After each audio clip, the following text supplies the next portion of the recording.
Predicación, esto es más una clase, hermano, de doctrina sobre la divinidad de Jesucristo. A veces decimos, ¿verdad?, que Jesús es Dios y creemos que Jesús es Dios. Dice la Biblia que si creyeres en tu corazón que Jesús es el Señor, serás salvo. Uno de los requisitos para la salvación es creer que Jesús es Dios, que Jesús es el Señor, que Jesús es Dios, que Jesús es el Adonai, ¿verdad? Que Jesús es el dueño de todo. Y lo creemos y está bien, hermanos. Quizás, ¿verdad?, muchas de las cosas cuando iniciamos la vida cristiana no las entendemos, no conocemos la doctrina. Y gracias a Dios que Él no nos pide que conozcamos la doctrina, ¿verdad? Él no nos pide que nosotros, para ser salvos, ¿verdad?, tenemos que conocer la Trinidad. No nos pide, es más, no nos pide que de forma intelectual entendamos que Jesús es Dios. Simplemente nos dice, créelo. Pero nuestra responsabilidad después de ser salvos, hermanos, es ahora sí entenderlo y saber por qué lo creemos. Hace unos días veía un comentario de un predicador de Estados Unidos y lo que él decía es que hoy en día la iglesia se ha vuelto pragmática.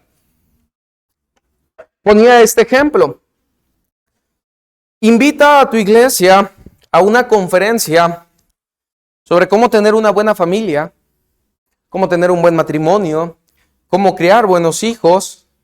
Invita a una iglesia a tener conferencias de misiones, de finanzas, cómo mejorar su situación financiera. Y no estoy diciendo, hermano, que estas cosas están mal, no me malentienda. El problema viene cuando invitas a una iglesia a una conferencia sobre la Trinidad, a una conferencia a estudiar y a escudriñar por qué Jesús es Dios. Y los resultados van a ser muy distintos, porque estamos enfocados en mejorar nosotros, pero no en mejorar nuestra relación con Él. Entonces la iglesia, lejos de concentrarse en conocerlo a Él, se concentra en mejorar el yo. Y cuando esa es, hermano, nuestra prioridad, buscar en la Biblia, hermanos, cómo podemos ser mejores personas. Ahora, obviamente, la Biblia se nos dice cómo ser mejores personas, estamos de acuerdo, ¿verdad? Cuando buscamos cómo mejorar nuestros hábitos, cómo, ¿verdad?, ver proverbios, por ejemplo, que se nos dice qué debemos de hacer, cómo debemos de trabajar, cómo debemos de comportarnos para ser sabios, pero lo hacemos basándose en nosotros mismos, algo está mal. La Biblia, hermano, no, su intención no es que nosotros mejoremos como personas. Como consecuencia de conocer la Biblia viene que mejoramos como personas, pero la idea de que la Biblia existe es para conocerlo más a Él. Es para saber más de Él. No leamos, hermano, la Biblia para ver qué consejo moral podemos encontrar para nosotros, sino más bien cómo podemos conocer mejor a Dios a través de la Biblia. Cuando lo conozcamos mejor a Él, nuestras vidas van a cambiar. ¿Por qué digo esto? La Biblia dice, sed santos. ¿Por qué? Porque yo soy santo. Entonces yo voy a ser santo cuando yo conozca que Dios es santo. Cuando yo entienda que Él tiene una santidad absoluta, hermanos, entonces esa santidad a mí me va a impactar de tal forma que me va a hacer verme como yo soy totalmente. Y ahora, hermano, por eso digo, ¿verdad? A veces con estos temas, porque pues más que algo, ¿cómo decirlo? Más que algo, ¿verdad? Atractivo, más que algo que quizás pueda ser un poquito más, más ameno, ¿verdad? Para el oyente, tendemos a aburrirnos al conocer la doctrina. Es una verdad, hermanos. Para muchos de nosotros no nos gusta el hecho de aprender o de conocer el por qué lo creemos. Y por eso, ¿verdad? Cuando viene el testigo de Jehová o el mormón y le dice que Jesús no es Dios, pues no sabemos qué decirle. Y esta doctrina, hermano, es de las centrales, de los cardinales que nosotros tenemos. Si Jesús no es Dios, hermano, entonces Jesús era igual de pecador que usted y que yo. Y si Él era igual de pecador que usted y que yo, Él no podía cumplir con la justicia de Dios en la cruz. Si Jesús no es Dios, entonces Él no pudo resucitar de entre los muertos y entonces aún estamos en nuestros pecados y en nuestros delitos. Si Jesús no es Dios, entonces su sacrificio en la cruz fue en vano. Por eso, hermano, es necesario que lo entendamos, porque esto mismo nos ayuda a poder explicarle a otros que Jesús es el Señor. Ganando almas, hermanos, nos vamos a encontrar con mucha gente que cree que Jesús no es Dios, directa o indirectamente. Por ejemplo, los católicos, hermanos. Los católicos dicen creer que Jesús es Dios, pero en el fondo no lo creen. Porque si creyeran que Jesús es Dios, no necesitarían de imágenes, ni necesitarían de otro tipo de intercesores. Intercesora. ¿Estamos de acuerdo? Si ellos vieran a Jesús como el Señor, como su Dios, ¿para qué buscarían en otro lado? ¿Se acuerda cuando Elías está ahí con los profetas de Baal? Les dice, si Jehová es el Señor, servidle. Entonces lo que Elías les estaba diciendo, si Jehová es Dios, dejen de servir a Baal y comiencen a servir a Jehová. Si Jesús es nuestro Dios, entonces ¿a quién cree que le vamos a servir? A Jesús, a Dios, ¿verdad? Porque Jesús es Dios. Entonces, esto, hermano, es vital que nosotros lo podamos aprender. Y nuevamente, ¿verdad, hermano? Siempre que enseño algo así, también quiero decir esto. Si aprendemos algo, hermano, no es para ir y pelearnos, ¿verdad? Con el vecino que cree que Jesús no es Dios. No es para ir, ¿verdad? Y pelearnos con el familiar. No es para irnos y pelearnos con el compañero de trabajo, ¿verdad? Con el cual usted alguna vez ya ha tenido ahí algún roce, ¿verdad? No. La Biblia dice que presentemos defensa de nuestra fe con mansedumbre y reverencia. Si el fin, hermano, de un debate nuestro que podamos tener es tener la razón, entonces nunca lo estamos llevando al Evangelio. Si el fin, hermano, de ese debate es poder hacer que esa alma sea salva, entonces sí estamos glorificando a Dios a través de lo que nosotros conocemos. Y digo esto, ¿verdad, hermanos? Porque nos encanta, ¿verdad? El hecho de decir yo sé más que tú. Y no es así, hermanos. No lo vea de esa forma, ¿verdad? Entonces, vamos a comenzar, hermanos, ahora sí, esta clase, ¿verdad? Esta enseñanza. Si tiene alguna duda, hermano, alce la mano, ¿verdad? Y vamos a ir respondiéndolo. Hay algo, hermano, que en la Biblia no viene, ¿verdad? Pero los teólogos le pusieron el nombre de la unión hipostática. La unión hipostática. Esta es una doctrina sobre Cristo, una doctrina cristológica que enseña que Jesucristo es una sola persona con dos naturalezas completas, pero al mismo tiempo distintas. O sea, su naturaleza divina y su naturaleza humana. Estas dos naturalezas, hermanos, están unidas, no se mezclan, no se confunden, no se dividen.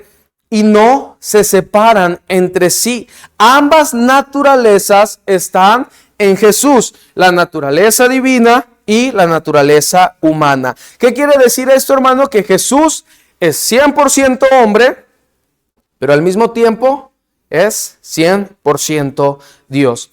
¿Se acuerdan cuando Jesús, verdad, le ora al Padre allá en Juan? Algunos dicen, verdad, que Jesús ahí estaba teniendo un problema de identidad. Porque pues si Él es Dios, ¿por qué le ora al Padre? Y no, hermanos, hay que entender que a veces Jesús está hablando como hombre y otras Jesús está hablando como Dios. Y esto no se mezcla, hermano, ¿verdad? Como lo decía.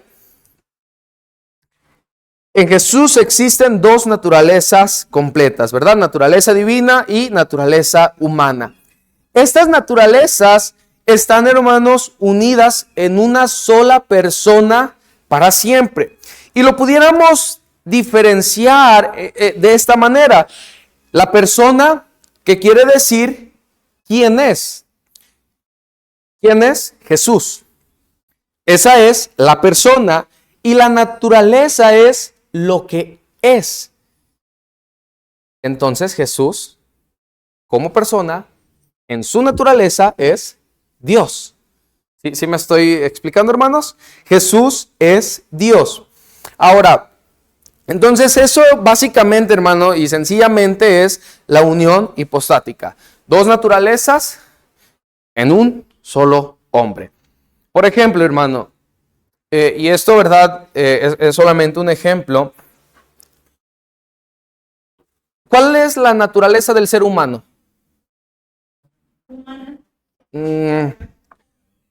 Pecadora, ¿verdad? La naturaleza pecadora, pecaminosa. Así lo describe Pablo, ¿verdad? La ley, dice Pablo, de los miembros de mi cuerpo, ¿verdad? No hago lo que no quiero. Y Pablo peleaba, ¿verdad?, con su naturaleza humana y con la naturaleza que vino cuando se hace salvo. Y ese es el conflicto, hermano, que usted y yo tenemos. Cuando somos salvos, viene el Espíritu de Dios a morar en nosotros, ¿verdad? Viene el Espíritu Santo y está dentro de nosotros y nuestro cuerpo dice, yo quiero pecado. Nuestra carne dice, yo quiero mentir. Nuestra carne dice, yo quiero robar. Nuestra carne dice, yo quiero tener este placer que delante del Señor es incorrecto. Y el Espíritu Santo dice, hey, espérate. Ahora, esto solamente es un ejemplo, hermanos. Con Jesús no es así, ¿verdad? Entendamos eso, ¿verdad? Jesús dice la Biblia ahí en Romanos que Él es el segundo Adán. Entonces, Él no tiene la naturaleza pecaminosa con la que nuestro padre Adán, por así decirlo, de toda la humanidad, nos heredó después de que pecaron en el huerto. Por eso es que a Él se le llama el segundo Adán, porque Él venía nuevamente con una naturaleza que no podíamos, hermano, quizás entender. Y esto también es bien importante, hermanos. Con esta clase yo no voy a definir cómo es que era 100% Dios y cómo es que era 100% hombre. No, el hermano Alex dijo algo bien importante, no recuerdo si fue en la dominical o si fue en la predicación. La lógica es la enemiga de la fe, porque a veces la fe cristiana nos hace ir más allá de lo que nosotros podemos pensar, entender o comprender. Entonces, esto no es para explicar cómo es que funcionaba, sino más bien para poder entender que es un principio fundamental que la Biblia nos muestra y que pues por lo tanto lo debemos de creer. No que no tenemos de otra, ¿verdad? Entonces, ahora sí, hermanos, pero también debemos, ahora veamos, ya vimos lo que es la unión hipostática y ahora vamos a ver también lo que no es. No es una mezcla. Jesús, hermano, no es medio Dios y medio hombre. No es 50% Dios y 50% hombre. Y de esas dos mitades se hace un 100%. No es una mezcla. Estas naturalezas no se fusionan, hermano, por decirlo así, en una tercera cosa, ¿verdad?, que da como resultado esa mezcla. Tampoco es una división. No hay dos personas dentro de Jesús. No es que exista un Jesús humano dentro de él y un Jesús divino que están separados, como si en algún momento, ¿verdad? Aquí la naturaleza divina y aquí la naturaleza humana de Jesús se le pararan en los hombros, ¿verdad? Y decidieran a quién le toca actuar. No, no, no. 100% Dios, 100% hombre. Pero también no es, no es como una alternancia como que se alternan, y bueno, para corregir, ¿verdad? Lo que decía hace un momento, Jesús, hermano, no actúa a veces como Dios y otra como hombre. Siempre está actuando como hombre y como Dios al mismo tiempo. ¿Lo podemos entender? Perfectamente, híjoles. Pues, sí.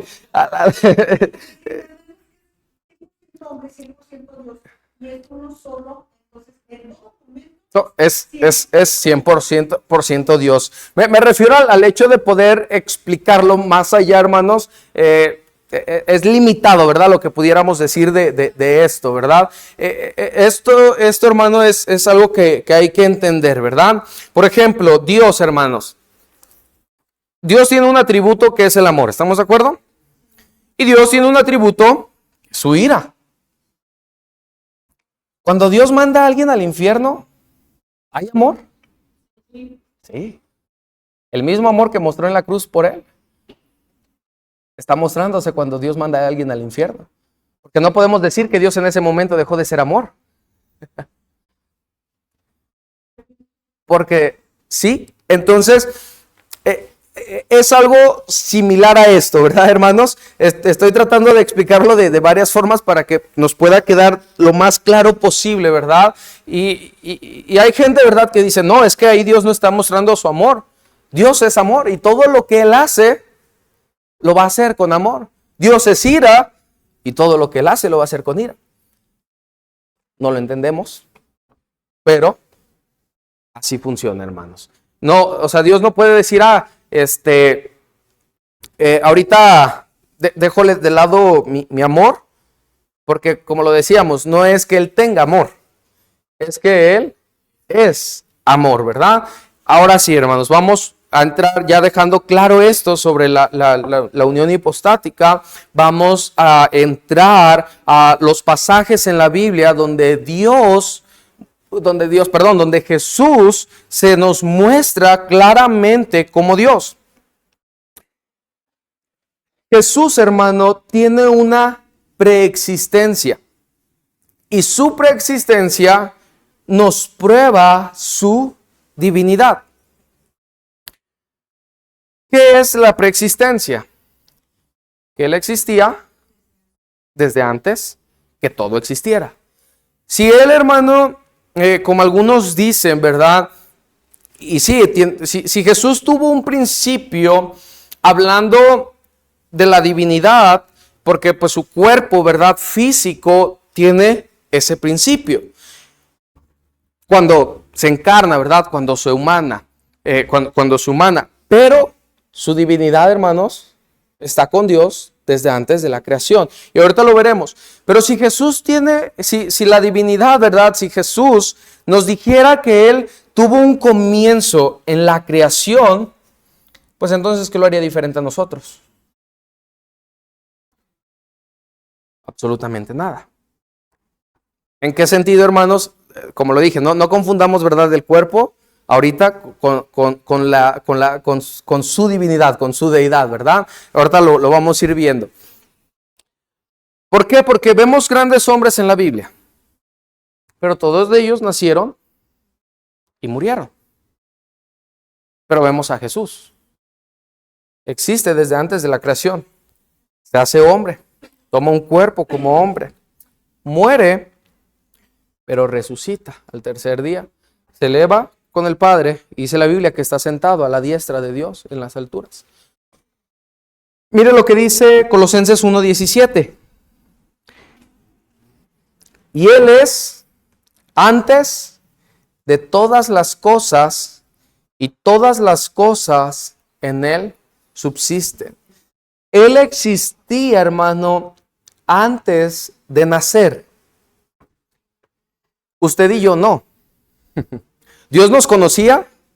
Sí. Él sabía que un día íbamos a existir, pero Jesús ya estaba antes de que tomara un cuerpo.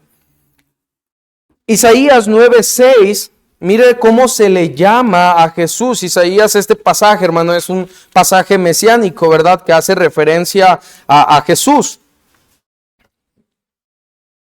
Isaías 9:6. ¿Ya estamos ahí? Porque un niño nos es nacido, hijo nos es dado, y el principado sobre su hombro.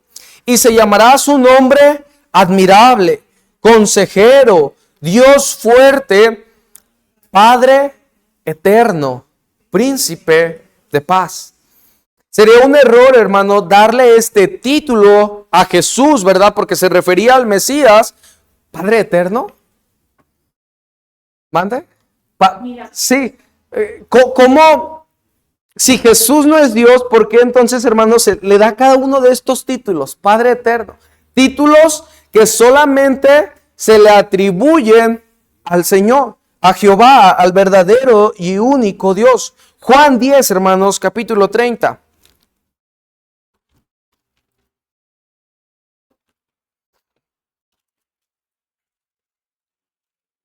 Juan 10, 30. Jesús mismo lo dice, mire. Yo y el Padre, uno somos. Él es igual a Dios en su preexistencia. Acompáñeme a Filipenses y ahorita vamos a estar viendo varios versículos, hermanos, si usted gusta apuntarlos o después ver ahí el video, ¿verdad? Para apuntarlos y para que usted pueda tener, ¿verdad? Cómo poder mostrar con mansedumbre, con amor, que Jesús es Dios. Filipenses 2:6 dice así: el cual, siendo en forma de Dios, no estimó el ser igual a Dios como cosa que aferrarse. Versículo 7, sino que se despojó a sí mismo, tomando forma de siervo, hecho semejante a los hombres. El cual, siendo en forma de Dios. ¿Esto qué forma tiene, hermanos? ¿Por qué? Porque es una silla, ¿verdad? Porque, si tiene forma de silla, ¿puede ser mesa? No, porque es una silla. La lógica está ahí, hermanos. Jesús tenía forma de Dios. ¿Por qué? Porque Él es Dios. Porque Él es Dios. Después de que Él, ¿verdad? Dice que Él toma forma de hombre voluntariamente, pero su forma original, por decirlo así, su forma natural era Dios, porque Él es Dios.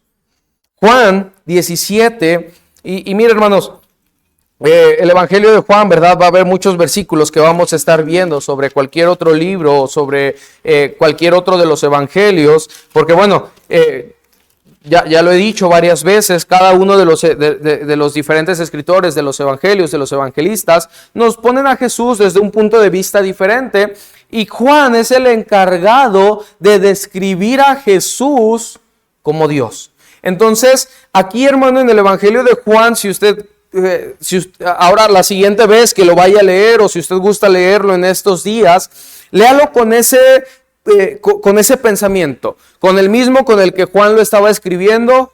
Jesús es Dios, y va a encontrar muchas partes, hermano, donde se muestra que Jesús es Dios. Juan 17:5 dice así: ahora pues, Padre, glorifícame tú al lado tuyo con aquella gloria que tuve contigo antes que, ¿qué, hermano? Que el mundo fuese. Jesús estuvo con Dios, hermano, antes de la formación del mundo. Y bueno, quizás en otro momento, hermanos, también expliquemos la Trinidad, híjoles, eso es de los temas más complejos, un poquito más que ¿verdad? Hay gente que intenta explicar la Trinidad, hermanos, con el ejemplo del agua, de que el agua es estado sólido, líquido y gaseoso. Pero eso también, hermanos, cae en herejía, ¿verdad? Cae en lo que se llama arrianismo, que es una herejía, ¿verdad? Pensar que el Señor es de esa manera, hermanos. Y bueno, no quiero meterme en ese tema, pero no es de esa forma, ¿verdad?, que la Biblia explica la Trinidad. Después lo veremos, hermanos. Hay temas donde estoy leyendo, estoy estudiando, estoy escuchando a otros pastores para poder yo digerirlo primero, ¿verdad?, y poder mostrárselos a ustedes. Entonces Jesús, hermanos, estuvo con Dios antes de la formación del mundo. Los ángeles, hermanos, no estuvieron con Dios antes de la formación del mundo. Los ángeles tuvieron un inicio. Y en Génesis, hermano, se ve ese inicio. Hay un versículo, no vamos a ir ahí, dice que Dios creó los cielos y el ejército de los cielos. ¿Sí lo han visto? Vamos a ir, hermanos. Génesis, porque me están viendo raro, ¿verdad? Era Génesis 2, versículo 1. Génesis 2:1. Fueron pues acabados los cielos y la tierra y todo el ejército de ellos. Hay un versículo, no recuerdo si es en Oseas, no tengo la cita, hermanos, a la mano, pero hay un versículo en Oseas y en otras partes de la Biblia donde el ejército de los cielos hace referencia a los ángeles. Entonces, los ángeles, hermano, tampoco son eternos. Los ángeles fueron también creados por Dios para honrarle y glorificarle a Él. Hermana Laura.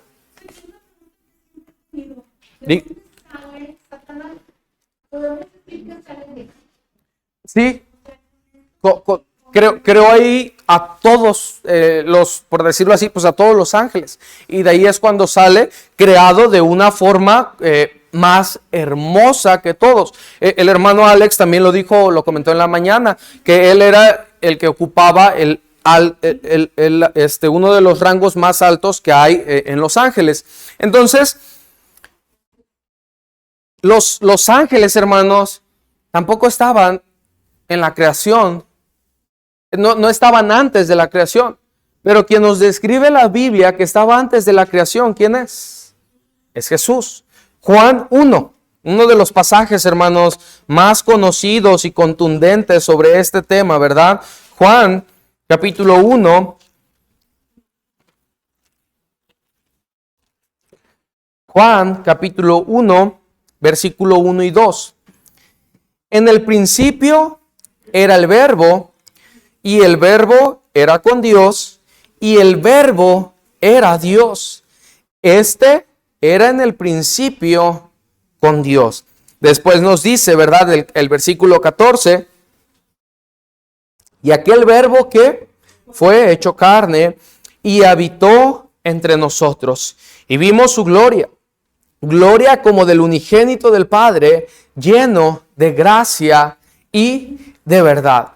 Jesús siempre ha existido y por eso, hermanos, es Dios.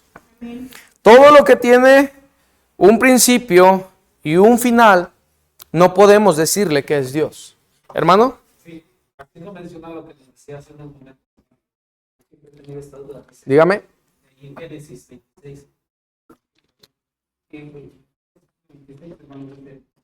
Entonces dijo Dios al hombre a nuestra imagen, a nuestra semejanza. Siempre lo he entendido yo, hablando como con alguien más. No sé si sea. Si se está refiriendo a eso, porque ya existía Jesús. Sí. En ese momento ya estaba Jesús. Por eso dice, hagamos al hombre a nuestra imagen, como diciendo, con alguien más. De hecho, hay algo bien interesante, hermanos, porque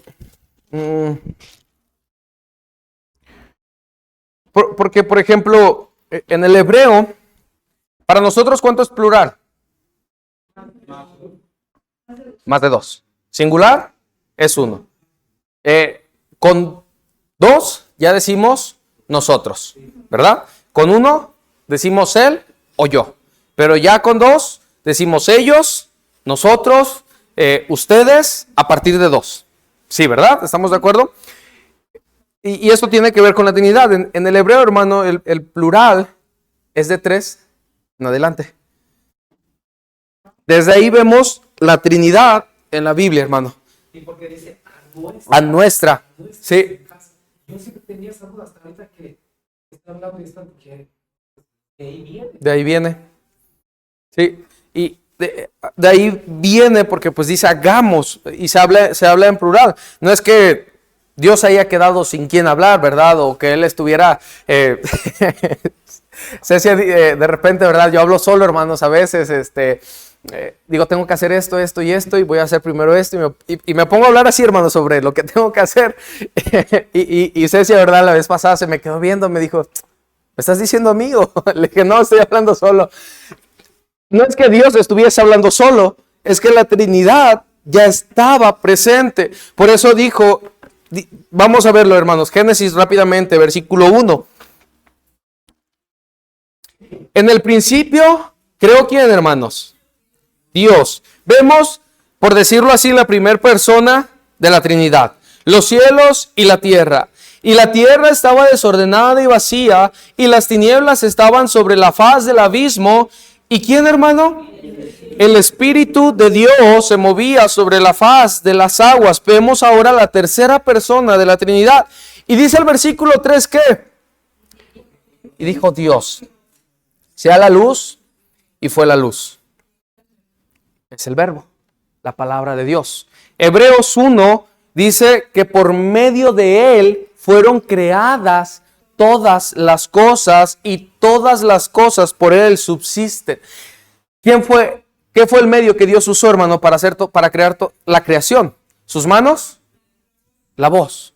Dijo Dios. Jesús es el verbo de Dios. Jesús es la palabra de Dios. Entonces, desde Génesis 1 al 3, hermano, vemos y encontramos la Trinidad de Dios.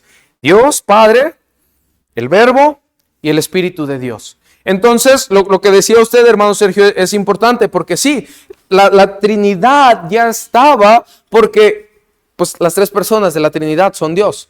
No podemos decir que una tampoco es menos Dios que la otra o que no actúan en conjunto. Ya estaban desde el principio y van a estar hasta el final. Entonces, Jesús es Dios porque Él preexiste antes que todas las cosas. ¿Leo? No empieces, Leo. No es cierto. Porque Cristo existió antes de la creación, ¿no? Pero también dijiste que Cristo era Dios hecho. Uh-huh. Y entonces, si se supone que Dios estaba en el cielo con Cristo, ¿cómo puede ser esto posible? Si no tenía el cuerpo, ¿no? Si es como esta silla, ¿no? Y esta silla puede estar derretida y entonces que esta silla esté moldeada de otra forma y esté con esta misma silla. Parece que, no sé, se clonó. Entonces esa es mi pregunta, ¿cómo puede coexistir o cómo puede estar en el cielo Dios y Cristo? Porque son la misma persona. Ok, mira. Ya estoy aclarando las ideas para poder decírtelo bien.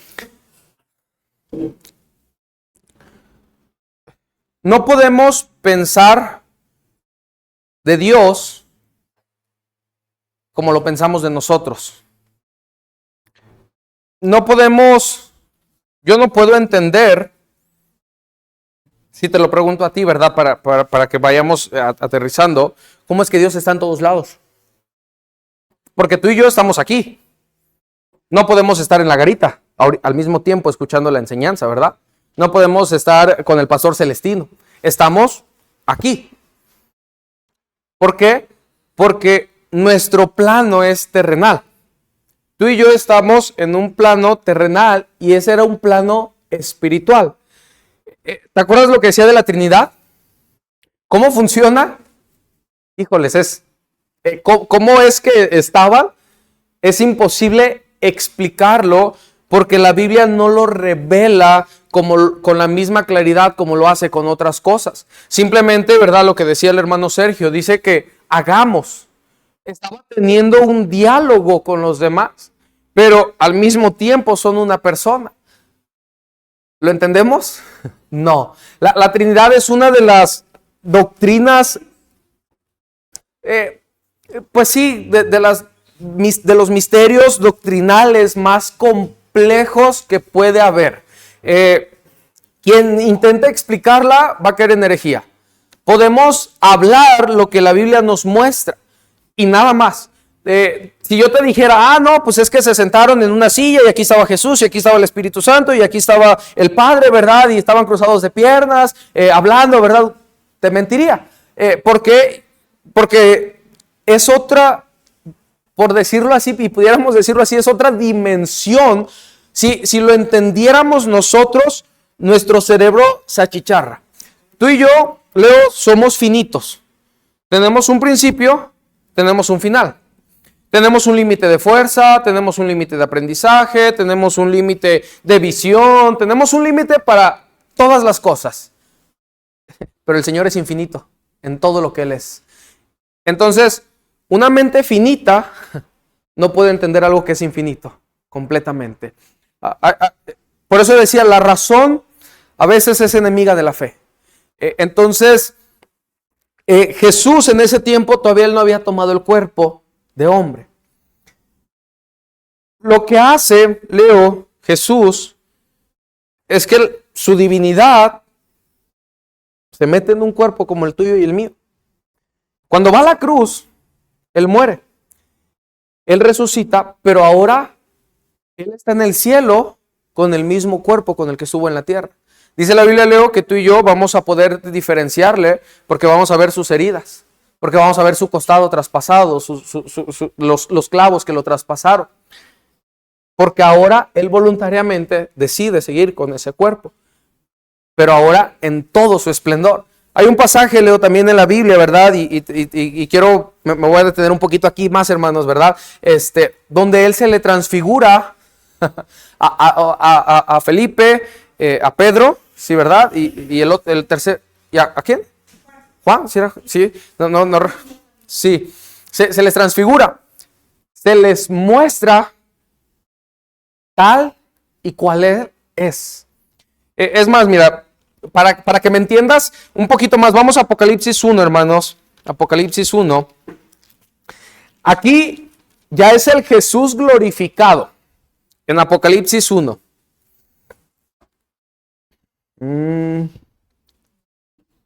Apocalipsis 1, versículo 12 en adelante. 12 en adelante. Juan, hermanos, está viendo el Apocalipsis literalmente. Una visión, ¿verdad? De cómo pasó lo que estaba sucediendo. Y en medio de eso, Jesús se le aparece, dice el versículo 12. Y me volví para ver la voz que hablaba conmigo. Y vuelto, vi 7 candeleros de oro. Y en medio de los 7 candeleros, a uno semejante al Hijo del Hombre. ¿Quién es el Hijo del Hombre? Jesús. Dice Juan, semejante. Porque dijo, ¿sí es o no es? Ya no está igual cuando lo vimos. Ahora es diferente. Y ve cómo lo empieza a describir. Vestido de una ropa que llegaba hasta los pies y ceñido por el pecho con un cinto de oro. Su cabeza y sus cabellos eran blancos como blanca lana, como nieve. Sus ojos, y nota esa palabra, como llama de fuego. Y sus pies, semejante al bronce bruñido, refulgente como en un horno, y su voz como estruendo de muchas aguas. No dice, hermano, y su voz es estruendo de muchas aguas. ¿Cómo? Juan lo estaba viendo directamente, así tal cual, directamente, y no lo puede describir. Lo que hace Juan, lo que él ve, dice, híjoles, esto se parecía a esto, algo así. Y en varias partes de la Biblia, cuando alguien ve la gloria de Dios, lo que intenta hacer es describir lo que él vio. Intenta describirlo. Imagínate, ellos son autores inspirados por el Espíritu Santo, ¿verdad? Yo no soy inspirado por el Espíritu Santo, soy dirigido por él. Si ellos, que eran inspirados por el Espíritu Santo, dijeron, era cómo. Ni ellos pudieron describir aquello que estaban viendo con exactitud. Imagínate tú y yo. Pero eso no debe de decepcionarnos. Al contrario, debe de asombrarnos por saber quién es Él y su grandeza que Él tiene, la grandeza que Él posee. ¿Salma? ¿Manda? Cambiar. Se transformó, sí, cambió. Aquel Jesús que veían con el cuerpo humano, se les mostró que en la totalidad como Él es.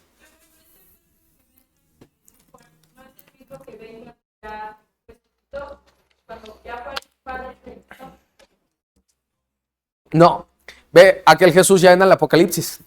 Estos hechos que él está narrando ya están sucediendo para Juan en el Apocalipsis. Juan lo vio todo.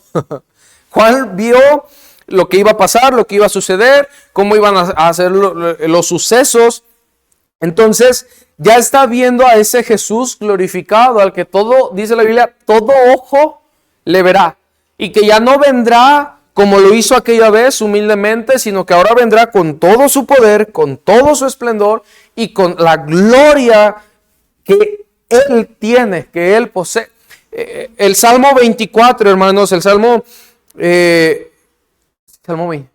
24, sí, el Salmo 22, 23 y 24, hermanos, son salmos mesiánicos. El Salmo 22 se nos habla de los padecimientos de Cristo en la cruz. El Salmo 23 se nos habla de que Jehová es nuestro pastor, de que Jesús es nuestro pastor. Pero el Salmo 24, hermano, se nos habla del Rey de Gloria.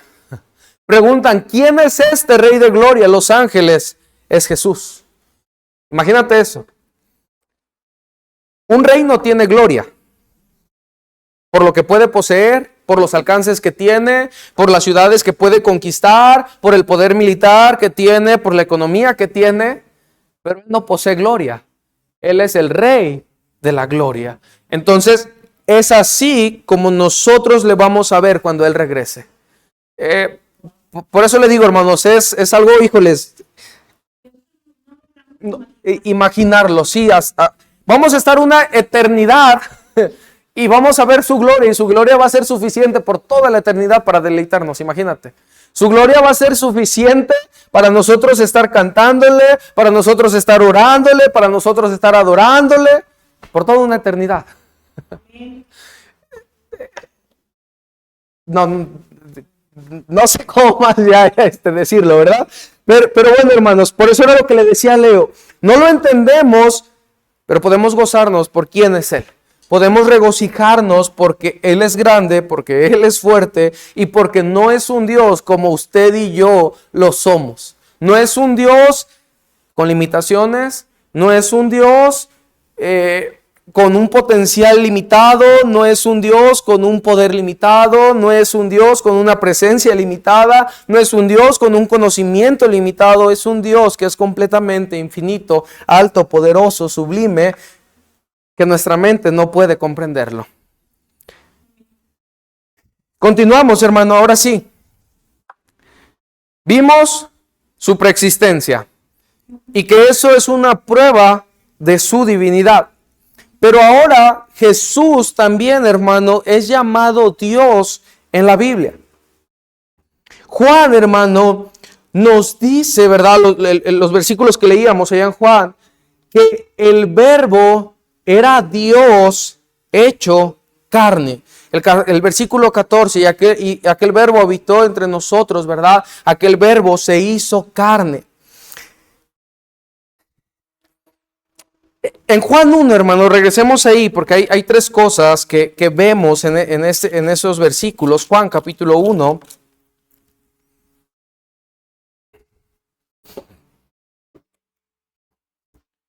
No creo que acabemos hoy, hermanos, entonces la siguiente semana, ¿verdad? En la tarde continuamos, si no acabamos hoy.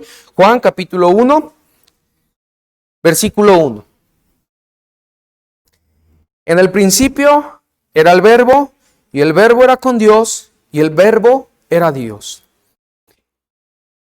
Vemos tres cosas. La primera, que ya la habíamos visto, su preexistencia. En el principio era el verbo. La segunda cosa que vemos, hermano, es su relación con Dios. Lo que hablábamos, ¿verdad? De cómo se relacionaba, ¿verdad? Cómo la Trinidad se relaciona. Y el verbo, dice ahí la segunda parte del versículo, era con Dios. Y la tercera cosa que vemos, hermano, en este versículo es su divinidad. Y el verbo era Dios. Y el verbo era Dios. Juan, hermano, le llama Dios. Pedro también, hermano, lo llamó Dios. Segunda de Pedro. Sí, hermano, como le digo, si hay algo, ¿verdad? A lo mejor que me estoy yendo un poquito rápido, alce la mano, ¿verdad? Y con gusto nos volvemos a detener. No tenga pena, para que podamos entenderlo de la mejor manera. Segunda de Pedro, capítulo 1, versículo 1. Simón Pedro, siervo y apóstol de Jesucristo, a los que habéis alcanzado por la justicia de ¿quién? De nuestro Dios Jesucristo, una fe igualmente preciosa que la nuestra. La justicia de nuestro Dios y Salvador Jesucristo. Pedro, hermano, también lo llamó Dios. Pablo también, hermano, lo llama Dios. Tito, unas hojas atrás. Tito, Filemón, Hebreos. Tito, hermanos, capítulo 2. Tito 2:13.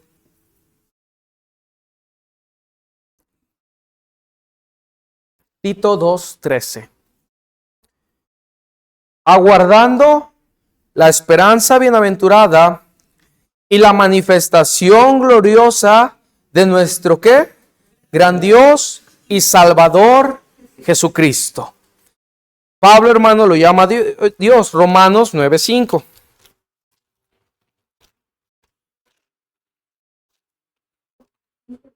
Romanos 9:5.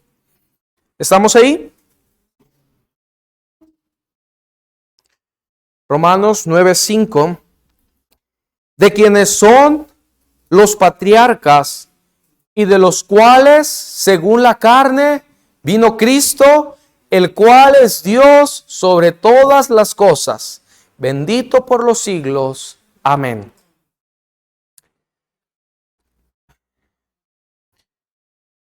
Jesús mismo, hermano, se llama Dios, ¿verdad? Y es una de las cosas que veremos después. Pero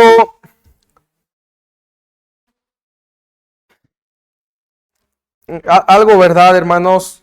De la crítica textual, y lo hemos visto, ¿verdad? Más con los jóvenes, de varios grandes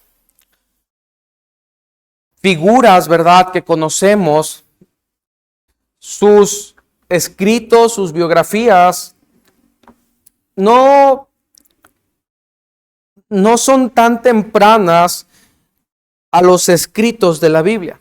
Los escritos de la Biblia, hermano, fueron 40, 50 años después de que Jesús murió. Por ejemplo, de otros como Alejandro Magno, hermano, sus escritos fueron los más tempranos que se han encontrado 500, 600 años después. Y nadie duda que Alejandro Magno existió, ¿verdad? Nadie duda del imperio que tuvo. Y lo creemos. Hermano, Pedro, por ejemplo, estuvo con Jesús. Lo conoció, estuvo con él, caminó con él, lo escuchó. La forma en la que Jesús enseñaba, hermanos, no es como lo hacen las escuelas en un salón de clases. La forma en la que Jesús enseñaba era caminando con sus discípulos a través de la enseñanza práctica. Ese tiene un nombre, ¿verdad? Qué engañado, hermano, debe de estar alguien para creer que un hombre es Dios. Completamente, ¿verdad? Pedro, hermano, murió en una cruz, volteado de cabeza, porque él dijo que no era digno de morir, ¿verdad? Como lo hizo Jesús, como los crucificaban normalmente. Los romanos eran expertos en asesinar gente.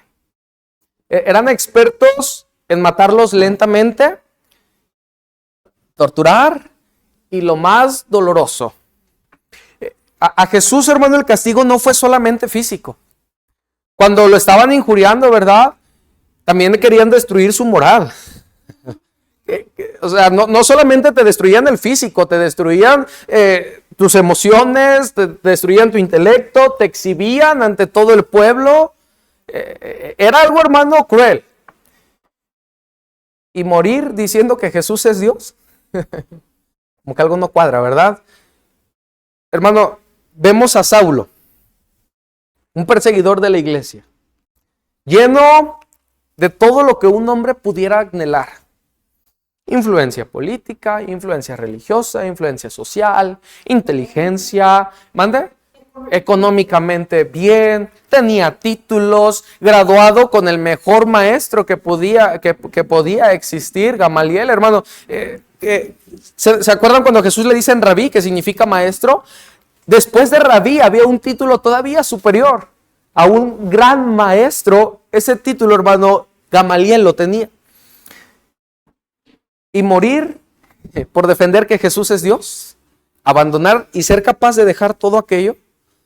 Si estos hombres, hermano, que lo pudieron ver y palpar y dar su vida y dejar todo lo que poseían, porque si Jesús es Dios, entonces servidle, porque reconocieron que Jesús es el Señor, pues yo creo que es una verdad. La última, hermano, que vamos a ver es que Jesús no dijo nada de que Él no era Dios cuando Tomás lo llamó Dios. Pero antes de que vayamos a ese pasaje, mira Apocalipsis 19.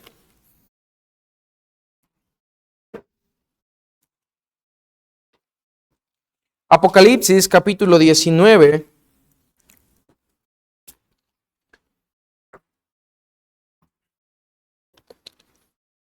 Ya estamos ahí.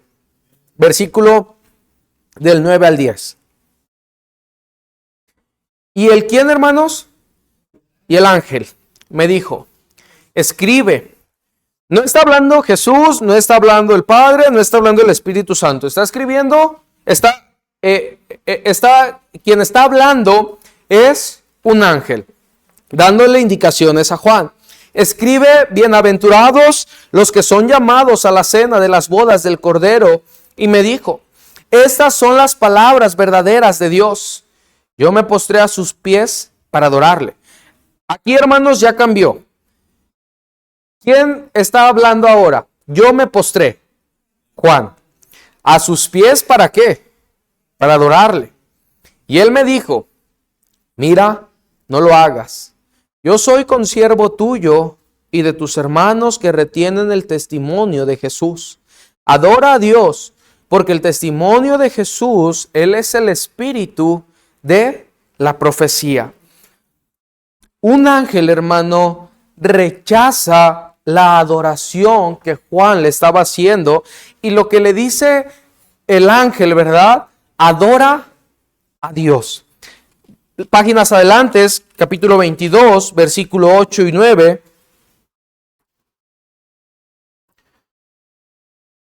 Yo, Juan, soy el que oyó y vio estas cosas, y después que las hube oído y visto, me postré para adorar a los pies del ángel que me mostraba estas cosas, pero él me dijo, mira, no lo hagas, porque yo soy consiervo tuyo, de tus hermanos los profetas y de los que guardan las palabras de este libro, adora a Dios.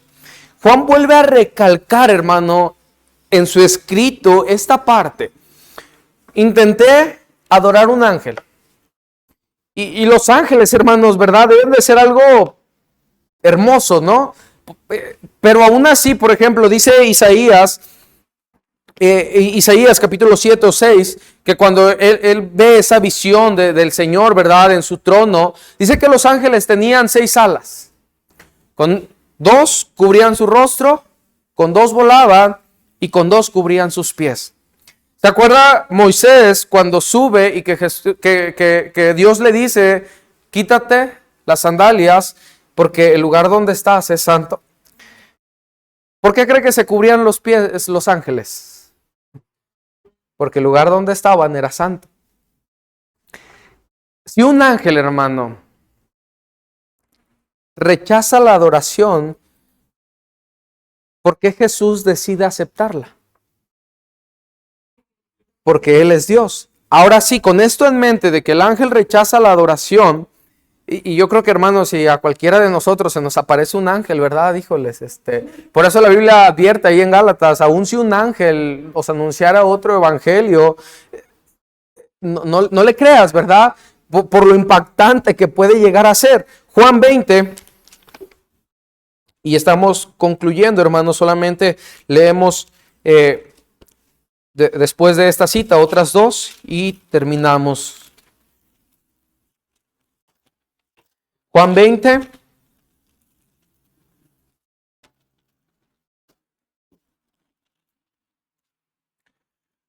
Juan 20, 28. Entonces Tomás respondió y le dijo, Señor mío y Dios mío. Jesús le dijo, porque me has visto, Tomás, creíste. Bienaventurados los que no vieron y creyeron. Pero Jesús no está rechazando el título ni la adoración, porque Jesús es Dios. Juan 9.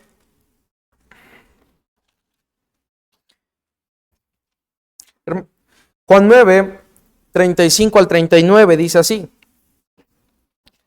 Juan 9, 35 al 39 dice así. Oyó Jesús que le habían expulsado y hallándole le dijo, ¿crees tú en el Hijo de Dios? Respondió él y dijo, ¿quién es, Señor, para que crea en él? Le dijo Jesús, pues le has visto, y el que habla contigo, él es. Y él dijo, creo, Señor. ¿Y qué? Dijo Jesús, no me adores. ¿Sí dice eso? No. Sí. Para juicio he venido yo a este mundo, para los que no vean, para los que no ven, vean, y los que ven sean cegados. Hermano, a Jesús lo crucificaron por decir que Él era Dios, que Él era el Cristo. La última cita, Mateo 14, 33. Mateo 14, 33. La historia, hermanos, es cuando Jesús camina sobre el mar, ¿verdad? Y piensan que habían visto un fantasma, ¿verdad? Y dice el versículo 33. Entonces los que estaban en la barca vinieron y le adoraron diciendo, verdaderamente eres hijo de Dios. Jesús, hermano, nunca rechaza la adoración que la gente hacía hacia Él. Simplemente la toma, la acepta y dice, yo soy Dios. ¿Alguna duda, hermanos? Que haya alguna pregunta del tema, ¿verdad? No, ¿o más? Yo siempre había pensado, bueno, cuando llegó el diablo, Satanás se ha vuelto, o sea, ¿cuándo lo crearon? Esa era una duda que yo tenía, que realmente me mortificaba a la hora de Ya nada más, hermana, si quiere, busque los versículos donde el ejército de los cielos y va a ver que hace referencia siempre a los ángeles en esos versículos que directamente se encuentra relacionado. Sí, sí. Sí, ok. ¿Alguien más, hermanos? ¿Una duda, pregunta que quede? La siguiente semana, hermanos, vamos a estar viendo esto mismo, pero cómo Jesús tiene los atributos que Dios tenía. Vamos a hacer como una comparación de versículos del Antiguo Testamento, de atributos que se le dan a Jehová y que se nos muestran en el Nuevo Testamento, pero ahora con Jesús. Entonces, en vez de tratar de buscar para esta la fe, porque si nos metemos más a temas, podríamos estar años. Y sí, confundirnos y decir, pero ¿cómo esto es posible? Y entonces, en vez de simplemente tenemos que tener fe, que es lo que es. Porque así lo dice la Biblia. Que lo decía el hermano Alex con el versículo: no te he dicho que si crees, verás la gloria de Dios. Hay cosas, ¿verdad? Por ejemplo, que podemos entender con la lógica. Por ejemplo, la resurrección, hermanos, se comprueba a través de los datos, ¿no? Por ejemplo, Jesús fue crucificado, ¿dónde? ¿Se acuerdan? En Jerusalén. Hermano, negar que Jesús había resucitado era tan fácil como ir a la tumba y decir: aquí está el cuerpo, aquí están los huesos. Pero no hay un dato histórico de eso.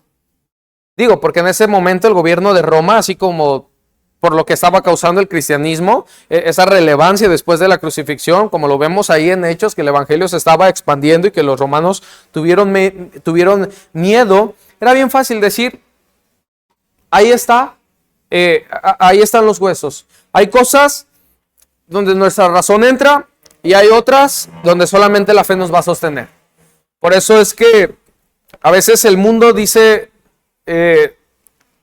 tu fe, y el mundo se burla, ¿verdad? Decir que eres cristiano es decir, pareciera que le estás diciendo: soy tonto. Pero en realidad no es así, porque hay formas de demostrarlo, que la Biblia es un libro en el cual podemos confiar. Era lo que decía, imagínate a Pedro, morir diciendo que Jesús era Dios. O Jesús era muy buen mentiroso, o Jesús estaba diciendo la verdad. También se burla mucho en los medios científicos, dicen que cómo podemos creer que Jonás fue tragado por una gran ballena. Una gran. Así como, ay, ¿cómo se puede Creer eso? Sí. Pero sí, somos Sí, por fe. Por fe. Sí, sí, sí. Si la Biblia se lee, bueno, la Biblia es poderosa, ¿no? Si la lees con fe, te puedes convertir. Si el Señor dice: no, yo te quiero a ti. Pero si yo leo la Biblia con la intención de querer encontrar una contradicción, me la voy a inventar, lo más probable, como lo ha hecho la gente. Por ejemplo, la gente dice: ¿por qué Jesús dijo que el grano de mostaza era la más pequeña de las semillas? Bueno, estamos hablando de que Jesús en su tiempo no tenía el internet que tenemos hoy para buscar cuál es la semilla más pequeña. Y la semilla más pequeña que se conocía en ese tiempo era el grano de mostaza. Y la gente dice: no, es que Jesús se equivocó, si él era Dios. Sí, pero si les decía la semilla más pequeña, vamos a decirlo así, es el comino, ¿no? Vaya, por un ejemplo, o algo así. Y la gente no sabía qué era el comino. No lo iban a entender. Entonces, es por eso, Leo. La Biblia siempre hay que leerla con fe y como lo que te decía, intentando siempre buscar a Dios, conocerlo a Él. No lo vamos a entender todo. Y por eso año con año hay que leerla, para poder conocerlo más y más y más. Vamos a orar, hermanos, para terminar. Gracias, Señor, porque aunque nuestro entendimiento, Padre, es limitado, Señor, Hay muchas cosas que podemos, Padre, digerir. Hay muchas cosas en tu palabra, Señor, que tú te rebajas a nuestro nivel, Padre. Así como lo hiciste cuando fuiste hombre, Señor. Gracias, Dios, porque nos entiendes nuestras debilidades, porque entiendes nuestras luchas, Señor. Pero, Padre, ayúdanos a poder entender más de la doctrina, a poder conocerte más, a poder saber más, Señor, de quién tú eres, de cómo tú obras, Señor. Y aunque nunca quizás podremos comprenderlo todo, Señor, que nuestro corazón siga deleitándose en el gran Dios que tenemos como Señor y como Salvador, Padre. Hónrate, glorifícate, en el nombre de Jesús. Amén. Amén. Vamos, hermanos, a recoger las ofrendas, los diezmos.